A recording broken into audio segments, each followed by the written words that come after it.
This is a pretty funny video topic, and it's one that I kind of felt like I needed to make because, like, the way things are today, they kind of really fit with how the entire predictions thing went a few months ago. So today we're talking about the Vancouver Canucks once again. Of course, surprise, surprise, my favorite team. We're going to talk about this team, but we're going over the entire expectations versus reality angle of it.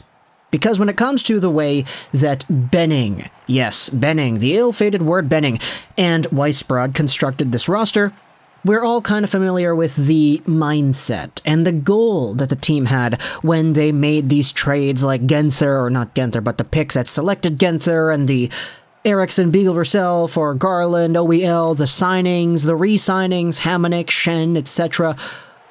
We knew what the team was going for when they did all this stuff and assembled the current team that we have, right? They wanted to make the playoffs, and they wanted to, at the very least, just see what happens. This is not a team that went out there and made these moves because they're a contender and they wanted to put themselves over the edge. This is not like Florida acquiring Claude Giroux or, you know, all these big-name trades of big-name players going to already good teams. This was Vancouver making one more desperate push to be a borderline playoff team. And so, heading into the year, you had some fans like myself that were a little bit more optimistic, saying, okay, if we get production from Miller, if we get Hughes doing his thing, if Pettersson is good enough and he's actually healthy, if Brock comes back and continues the pace he had last year, we can have a pretty okay team, especially if you consider that OEL was a good player that was just thrusted into a bad contract and that declined over time. If he can revive himself and be as good as he was before, the Vancouver Canucks could have two very bona fide top pairing defenders on their team in Hughes and OEL. It's just, that didn't happen, and the positive things, the things that you expected in a good way, actually only came in very small doses. Sure, JT Miller came out here and produced like crazy, sure. Hughes was going out there and moving really well. He played a much better defensive game this season. He has improved so much on the defensive side of things. But when it comes to all the other stuff, I mean, OEL was a shutdown guy. Sure, he was good at it, but that's not a $7-something million player. Tyler Myers, while looking okay in some nights, still had the same Tyler Myers collapses that we would have seen. Pettersson had a terrible start, and you had the rest of the lineup that was kind of coming in here and not really being as good as they could have been too. Garland was okay at the start, but he kind of fizzled away towards the middle parts of the season after Travis Green got fired. The Vancouver Canucks had themselves a prediction from The Athletic that was really poorly received. And this is exactly what it says here on the subreddit. Before the season, The Athletic predicted Vancouver would finish 5th in the Pacific with 87 points. Now, pause before we go further. How the heck did they do that? Well, the guys over at The Athletic have a whole bunch of analytical models. They talk about data, they talk about tendencies, goal share, shot share, expected, all that stuff, and they average everything out based off of historical data and the projection for lines, etc. So they're able to come up with formulas that determine, okay, Vancouver, this is a team that based off of how good their roster is, they'll probably finish 5th in the Pacific with 87 points. Well, guess what? They are currently 5th in the Pacific with 87 points and 3 games remaining.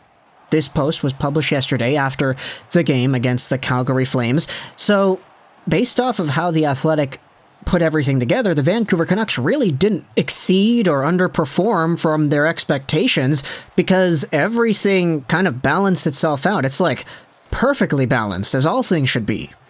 And so you go over to the reaction to this. This is the older thread from all the way back in, October? When this article was initially posted, The Athletic's annual season preview for the Canucks came out and predicted that the Vancouver Canucks would get 87 points behind Vegas, Edmonton, Seattle, and Calgary. Seattle swapped that out for LA. Seattle was a lot worse than a lot of people thought there would be. But the reactions in the replies on this Reddit thread are all kind of, oh, I don't think they're going to be that bad. Like, they're a little bit better than that. Okay, well, I don't think this team is amazing. They're going to be better than that. And sure, they can be better than that. They've still got 3 games left. They can break what it is that Dom's model goes out there and says the Canucks will be able to do. But still, finishing within 6 points and having an accurate finishing position in the standings is not too bad for a model that a lot of people went out there and sort of criticized when it came out. But either way, I also wanted to talk about this tweet from Thomas Drance that highlights just how strange the entire averaging out of the season has been. It's sort of ironic that more than likely the Canucks will end the season having taken the most dramatic, unpredictable path imaginable to the likeliest conclusion considering their true talent. Now, the likeliest conclusion is the conclusion that the model went out there and said, yeah, 87 points, that's where they are right now. But the way they got there was so up and down that it's so strange to even consider. Travis Green absolutely just gutted this team in terms of the way they were playing and the morale. Actually, I mean, I can't really say that. I'm not in the room, right? But, like, you could see from the body language, this team wasn't really playing as well as they thought they could have been able to be playing. But point production, power play, penalty kill, the team was absolutely gutted from all the stuff that Travis Green did. So much to the point that they were projected to finishing worse than what Dom's model went out there and guessed. But Bruce Boudreau had two separate, very significant winning streaks, a Bruce bump here when he started, a Bruce bump towards the end. Sure, there were bad games in the middle, and a little bit afterwards, the games were not all too great either, but with the really bad Travis Green days and the considerably better than average Bruce Boudreau days, the team indeed stabilized at a point where they are all likely to finishing within the reins of what the Athletic went out there and predicted they'd be able to do.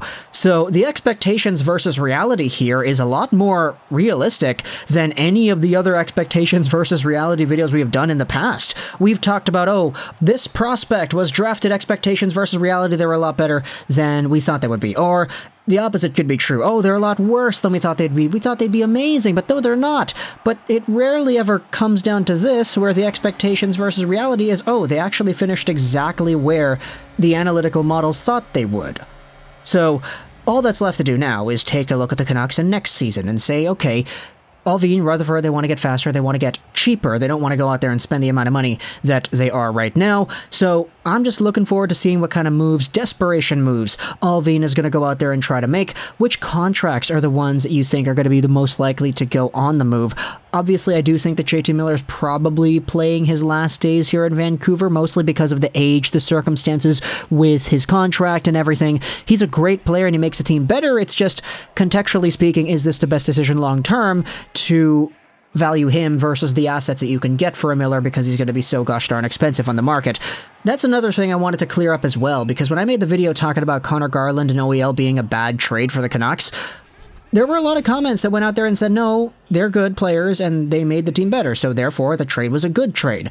But if you read between the lines and you understand what it was I really was saying there, it's, hey, it's not just a trade that makes the team better per se, it's a team that benefits the team long term. They sacrifice so much draft capital and cap space in order to make a one last-ditch effort shot at making the playoffs when you weren't really good enough to be a playoff contender. Even if you made the playoffs, it's not a guarantee to be able to beat Colorado in a best 4 out of 7 game series.